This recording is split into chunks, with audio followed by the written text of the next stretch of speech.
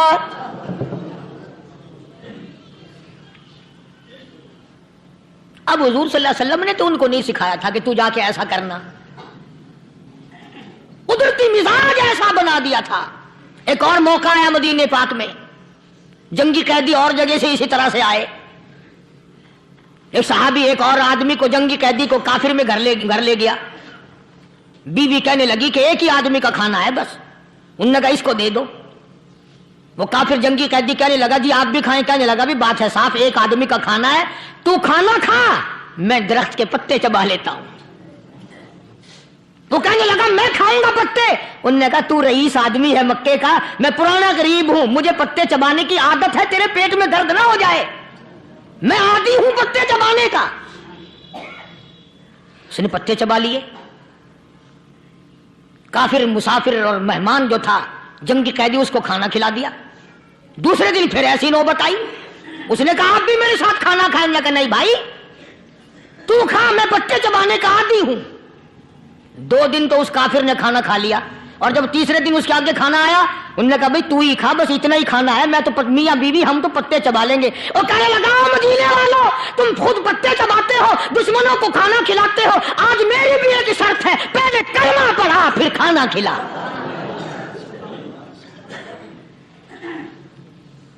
آج میری بھی ایک شرط ہے۔ 2 دن کے عمل نے کفر کو مٹا دیا، اسلام چمک گیا۔ 2 دن کے عمل نے، میرا تیرا 60 سال کا عمل ہے، کبھی کسی کافر کو مسلمان بنایا؟ الٹے ہی کام، ہر غلط، ہر معاملہ الٹا ہی ہے۔ ہر آدمی بیزار ہوتا ہے، یار دین تو کچھ نہیں، یار اسلام کچھ نہیں، یارو ایمان کچھ نہیں۔ اسی کو قرآن کریم نے للکار کے آواز دے کے فرما دیا لوگوں ایسی گڑبڑ نہ کرو ورنہ میں وہ خدا ہوں۔ فَأَخَذَتْكُمُ الصَّاعِقَةُ وَأَنْتُمْ تَنْظُرُونَ۔ جبریل امین نے ایک چیخ ماری، ساری قوم کے جگر پھٹ گئے۔ میں وہ خدا ہوں، لا ترکضوا وارجعوا الی ما اترفتم فیہ ومساکنکم لعلکم تسألون۔ لوگ مکان چھوڑ کے بھاگتے ہیں، ماحول چھوڑ کر بھاگتے ہیں، معاشرہ چھوڑ کر کے بھاگتے ہیں۔ خدا کہتا آؤ، جن مکانوں پہ تمہیں ناز تھا وہ یہ کھڑے بھاگ آ رہے ہو۔ اسی کو قرآن کریم کہتا ہے ان الذین قالوا ربنا اللہ ثم استقاموا وہ آدمی جس نے لا الہ الا اللہ محمد الرسول اللہ صلی اللہ علیہ وسلم پڑھا، اللہ کی توحید کا اقرار کر لیا، او میرے مالک تیرے سوا میرا کوئی مشکل کشا نہیں، حاجت روا نہیں، میرے دل کے بھید کو جاننے والا نہیں، میری بگڑی بنانے والا کوئی نہیں، اجڑوں کو بسانے والا کوئی نہیں، کھیتی کو آباد کرنے والا کوئی نہیں، ایک دانے سے سینکڑوں دانے بنانے والا تیرے سوا کوئی نہیں۔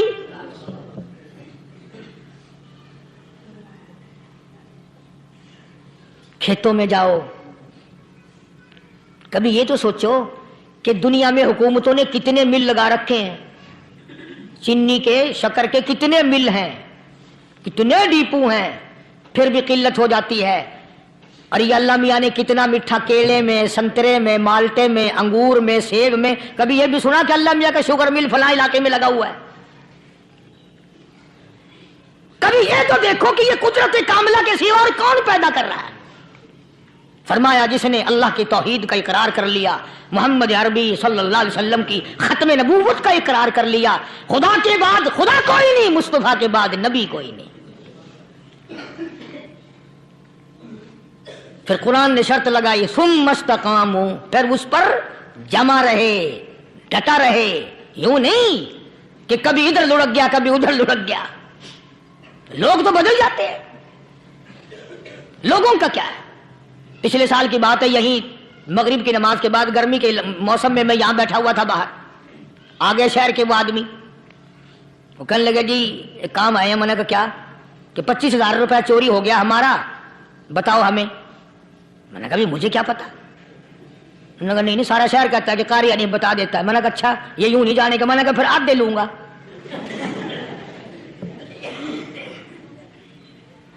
25,000 گم ہوئے ہیں نا، 12.5 میرے 12.5 تمہارے۔ کہنے ہیں دیکھو نا جی بال بچے چھوٹے چھوٹے غریب بچے ہیں جن کے وہ پیسے ہیں۔ میں نے کہا اچھا میں بادشاہ لگا ہوا ہوں؟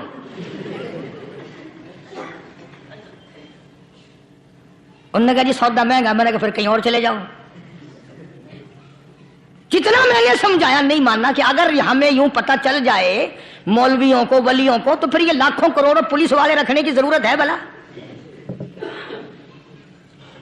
اتنی بڑی فوج کا رکھ کر کیا کریں گے ہم؟ اربوں روپیہ فوج کا خرچہ ہے، 2 ولی، ایک ولی کو اس بارڈر پہ بٹھا دیں گے، ایک ولی کو اس بارڈر پہ بٹھا دیں گے، پھر ہم بڑھانا دیں گے اولیاء کرام رجمت۔ ذہنیت مری گئی، سمجھ نہیں پاتے، دین کے قریب نہیں آتے لوگ، سمجھتے نہیں۔ فرمایا ثم استقاموا تتنزل علیہم الملائکۃ الا تخافوا ولا تحزنوا وابشروا بالجنہ التی کنتم توعدون۔ قرآن کہتا ہے ادھر ولی کی موت آتی ہے، ایسا آدمی جو اپنے کلمے پہ جمع رہے، شرک و بدعت کی لعنت سے بچے، کفر و نفاق سے بچے، ادھر موت آتی ہے، ادھر فرشتے کہتے ہیں گھبرانا، غم نہ کر، بہشت کے دروازے تیرے لیے سارے کھلے ہوئے۔ وَلَكُمْ فِيهَا مَا تَشْتَهِي أَنفُسُكُمْ وَلَكُمْ فِيهَا مَا تَدَّعُونَ۔ فرمایا ہم تمہاری ہر اس تمنا کو پورا کریں گے، ہر اس آرزو کو پورا کریں گے، جو مانگو گے وہی ملے گا، جو کہو گے وہی دیا جائے گا۔ نحن اولیاؤکم فی الحیات الدنیا وفی الآخرہ، ہم دنیا میں بھی تمہارے کارساز ہیں، ہم آخرت میں بھی تمہارے کارساز ہیں، ہم دنیا میں بھی تمہارے دوست ہیں، آخرت میں بھی تمہارے دوست ہیں، اور خدا کے یہاں وہ انعام ملے گا۔ اللہ غنی، رائی کے دانے کے برابر نیکی کی ہوگی، جب پہاڑوں کے برابر ثواب ملے گا تو آدمی حیران ہوگا، یا اللہ تیرے جیسا بینک تو کسی کا بھی نہیں۔ رائی کا دانہ لے کر پہاڑ واپس کر دیا، مالک نے نجات کا ذریعہ بنا دیا۔ فرمایا نزلا من غفور رحیم، یہ مہمانی ہے پروردگار عالم کی طرف سے۔ قرآن اعلان کر کر کے کہتا وبالاسحار ہم یستغفرون، اللہ پاک فرماتے ہیں میرے بندوں کی نشانی یہ ہے کہ وہ آخری رات میں بڑے ویلے سحری کے وقت اٹھ کر استغفار کرتے ہیں، اللہ کے حضور میں معافی مانگتے ہیں، روتے ہیں، عاجزی کرتے ہیں۔ کہتا کہ ایک تڑپ سی دل میں امنگتی ہے، ایک درد جگر میں ہوتا ہے، ایک تڑپ سی دل میں امنگتی ہے، ایک درد جگر میں ہوتا ہے، ہم رات کو رویا کرتے ہیں جب سارا عالم سوتا ہے۔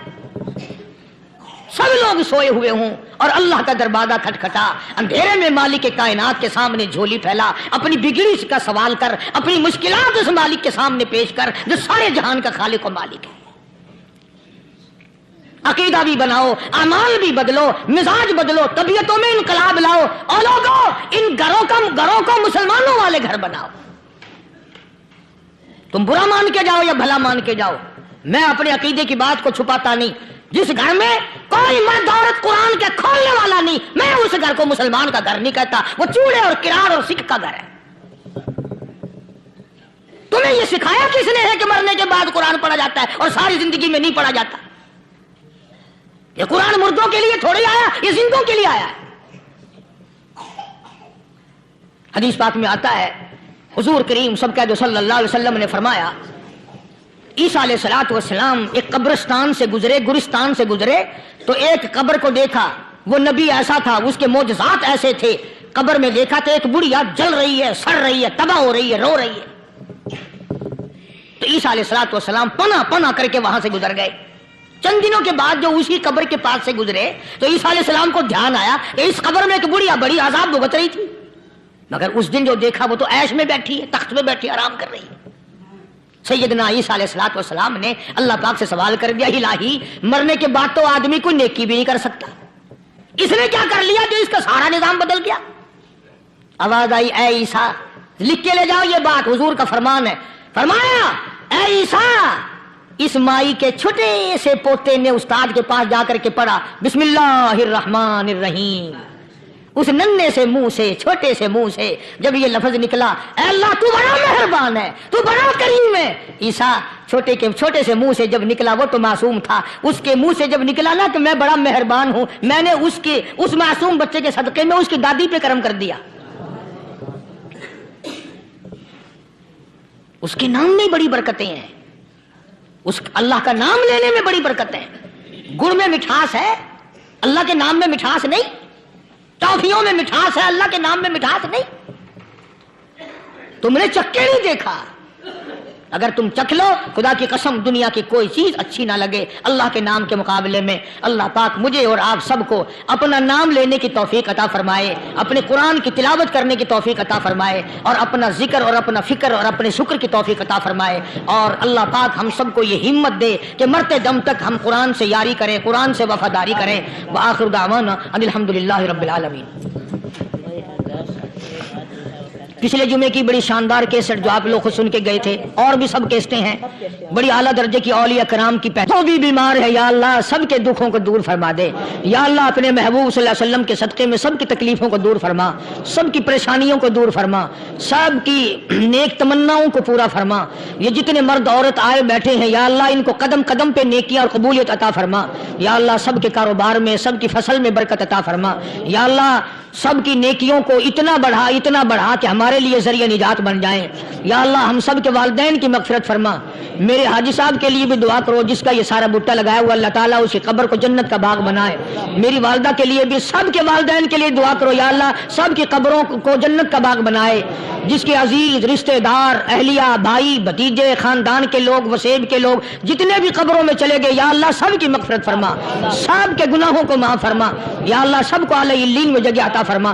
یا اللہ اس مسجد کے، مدرسے کے جتنے لوگ خدمت گزار ہیں مال و جان میں برکت عطا فرما، یا اللہ ان کو اتنا دے کہ ان کے گھر بھر دے۔ ہاں کوئی ساتھی بتلا رہے ہیں کہ کوکا کولا کا کوئی ساتھی ہے جہاں بھی ہے، اللہ تبارک و تعالیٰ سے استقامت عطا فرمائے. یا اللہ ان سب کو حج بیت اللہ نصیب فرما، سب کو روزے رسول اللہ صلی اللہ علیہ وسلم کی زیارت نصیب فرما، بے اولاد کو اولاد عطا فرما. یا اللہ ہم سب کی اولاد کو نیک صالح اور نمازی بنا. یا اللہ سب کی اولاد کو ہدایت عطا فرما. یا اللہ ہم سب کے گھروں کو نماز اور قرآن سے آباد فرما، مرتے وقت کلمے اور ایمان والی دولت عطا فرما. یا اللہ ہم سب کی عزت آبرو جان مال اپنی امان اور اپنی حفاظت میں رکھ. یا اللہ ساری امت کی مغفرت فرما، سارے پاکستان پہ کرم اور فضل فرما، ساری مخلوق کے ساتھ یا اللہ رحم کا معاملہ فرما. یا اللہ ہماری دعاؤں کو نہ دیکھ، ہمارے اعمال کو نہ دیکھ، اپنے محبوب صلی اللہ علیہ وسلم کے صدقے میں تمام دعاؤں کو قبول فرما. صلی اللہ علیہ حبیبہ محمد وعلی آلہ واصحابہ اجمعین برحمتک یا ارحم الراحمین.